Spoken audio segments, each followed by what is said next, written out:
Well, there are more doctors and nurses employed in the National Health Service in England than ever before. And this year, spending on England's NHS will go up by more than £2 billion. But at the same time, there have been unprecedented demands on the NHS. So how much more money does it need? Our health editor, Hugh Pym, has been taking a closer look at the numbers. Hugh.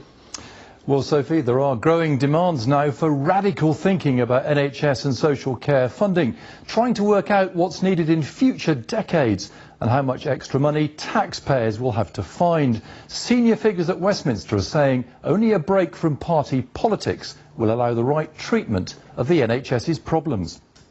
We need to take the long view. Rather than just having these short-term emergency injections of cash, let's properly look at the scale of demand, where that's coming from and how we meet it, not just for the next year or 2 years, but for the next 10 years and beyond.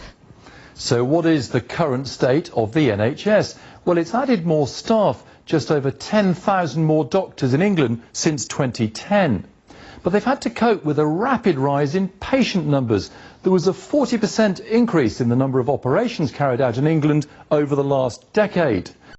And over that time, attendances at A&E in England went up by almost 30%. Spending across the UK has gone up. This graph shows the rise since 1950. It's now more than £140 billion a year.